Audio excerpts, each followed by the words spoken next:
What's up, my dudes? How's it going? Today, dakblake here, and today we're going to be talking about a news story. Now, this one is really funny because I have always been the teacher's pet, and you guys have heard that story that I said, I think, a couple of days ago, where I've been the teacher's pet. Now, this one, I kind of felt bad because I was a teacher's pet in a class with my best friend, Osmond, and my other best friend, Wilson, and we were in class together. I was the favorite of the teacher, and they didn't like to play, teacher's pet.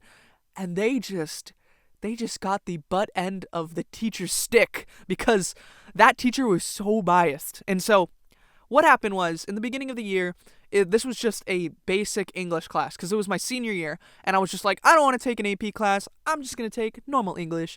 And so I go into the class, and it's my friend Osmond in there. And I'm like, what, Osmond? Wilson, you're in this too? Oh, sick. And so we had class in this basic English class, and we were just going to be like, yeah, this is going to be super easy. We're going to have fun.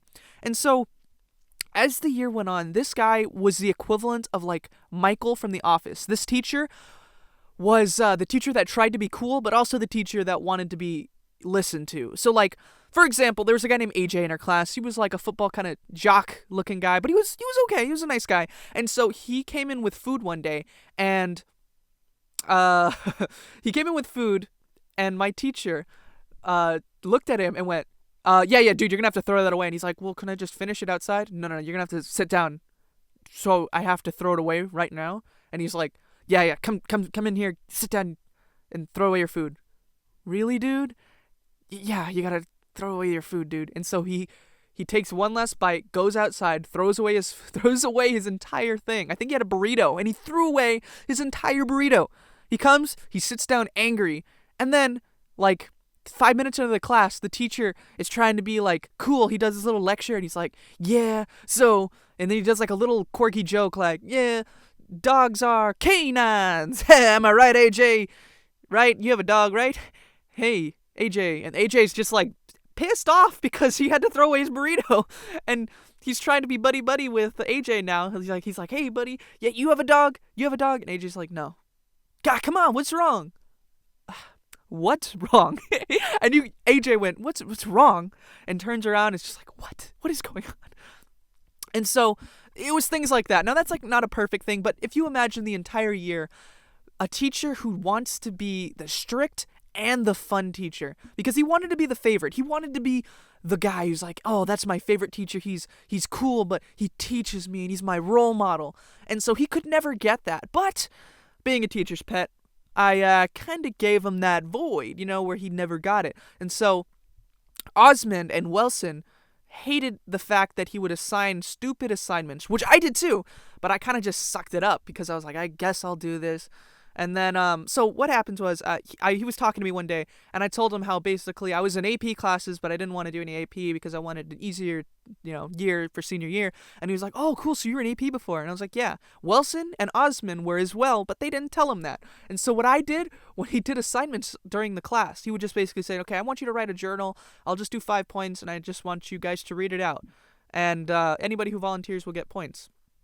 And so I would write something which is nonsense. I mean, I would put in, like, academic words. I'd be like, the lackadaisical sense would ejudicize the moment of practical effect. Now, when the practical effect would eliminate the bullet, and I was just writing, like, nonsense, but it sounded very good.